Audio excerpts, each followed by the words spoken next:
comment here. I posted something up on Facebook and Instagram recently, kind of important, something I want hopefully anyone who watches this to sign and go to. The link will be below. It's regarding what we call an HOV lane. I'm in one right now. Certain specified times, usually rush hour. These lanes are reserved for hybrid, carpooling vehicles, and buses in most cases, some cases taxis as well. Now we see these all around the city in Toronto.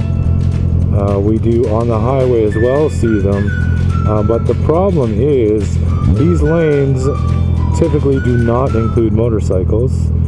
Not in Ontario. It seems like Ontario is one of the few provinces left, and one of the few places left in the world where these lanes are not also inclusive of motorcyclists. So I've got a link below. It's a petition.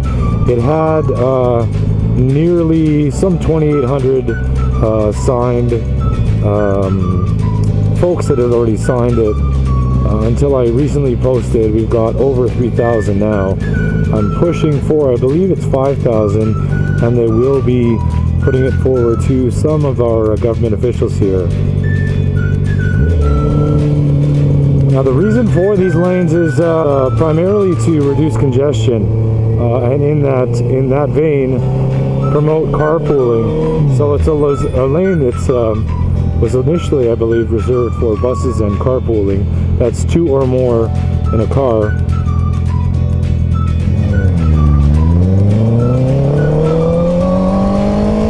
Yeah, so promoting carpooling in order to reduce emissions as well, and so things like taxis, buses, whatnot. It also in an effort to ease the flow of traffic.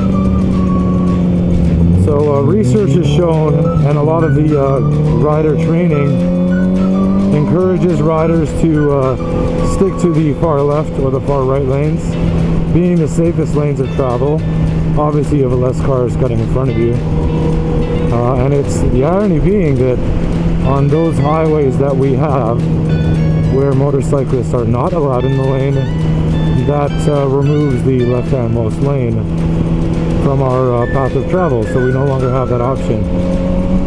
So here is an example of an HOV lane right over there on the left, which motorcyclists aren't allowed on. It's only allowed for carpool. So there was a motorcycle that went on because he had a passenger. You saw that. But yeah, this forces us to be on an inside lane.